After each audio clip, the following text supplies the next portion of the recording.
Hello అండి అందరికీ. ఈరోజు అయితే నేను మట్టి కుండ సీజనింగ్ చేయడం ఎలానో చూపిస్తాను.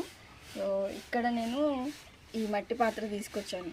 ఇదేంటంటే కర్రీస్ కానీ మనం ఏదైనా కానీ కర్రీ చేసుకోవచ్చు. దీన్ని 24 అవర్స్ నీళ్ళలో నానపెట్టాలి.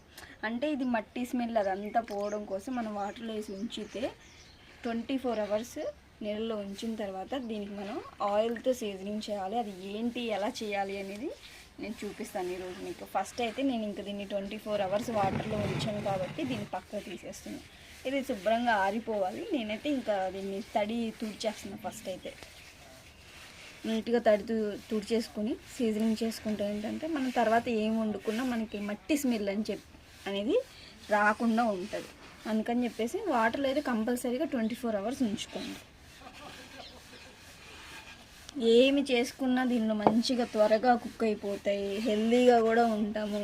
డెఫినెట్గా మీకు అవైలబుల్గా ఉన్నాయి మట్టి పాత్రలు అంటే వాడడానికే ట్రై చేయండి. అన్నీ కొంచెం ఇన్ని రోజులు తీసుకొద్దామని ట్రై చేసినా నల్లవి అనేవి కొంచెం దొరకడానికి ఇన్ని డేస్ టైం పట్టింది. ఈ నల్ల వాటికి ఏంటంటే రెడ్ వాటికి లాగా దీనిపైన మూత అనేది దొరకలేదన్నమాట. ఇంకా మనం స్టీల్ అన్నా పెడదాము అని చెప్పేసి దీన్ని అయితే తీసుకొచ్చాను ఫస్ట్ అయితే. ఇప్పుడు నేను దీన్ని కొంచెం మనం వంట చేసుకుంటాం కదా అదే ఆయిల్కి దీన్ని ఇంకా సీజనింగ్ చేసి సరిపోతుంది.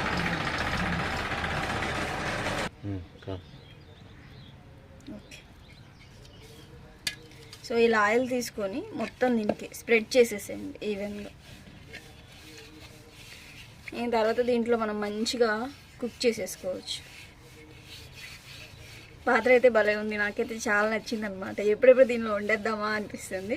ఇంకా మీరు దీంట్లో ఫస్ట్ ఏం చేస్తారంటే బియ్యం కడిగిన వాటర్ ఉంటాయి కదా అవి ఉడకబెట్టేసినట్టుగా అంటే దీంట్లో కాయండి. బియ్యం కడిగిన వాటర్ ఏమైతే ఉంటాయో అవి కాసేసామనుకోండి ఇంకా మంచిగా అసలుకి దీనికి ఇంకా వంక పెట్టాల్సిన అవసరం లేదనమాట. అలా అవుతుంది. మంచిగా బియ్యం కడిగిన నీళ్ళని చెట్లు కోసుకున్న ఎంత బాగా గ్రో అవుతాయో ఇది కూడా మీరు దీన్ని అలా చేసేస్తే బియ్యం కడిగిన నీళ్ళని దీనిలో కుక్ చేసేసాం అనుకోండి, కాగబెట్టేసాం అనుకోండి, బాగా అదంతా పొంగు పట్టేసి నీట్గా అయిపోతుంది మనకి గిన్నె అనేది. ఓకేనా? సో ఇది వన్స్ ఇది అయిపోయిన తర్వాత మనం బియ్యం కడిగిన నీళ్ళతో కుక్ చేసేసుకుంటే సరిపోతుంది. వీడియో నచ్చితే లైక్ చేయండి, షేర్ చేయండి. ఇంకా దీనిలో నేను వంటల్ని మీ దగ్గరికి వెంటనే రావడం కోసం బెల్ ఐకాన్ ప్రెస్ చేసి సపోర్ట్ చేయండి. Thank you for watching.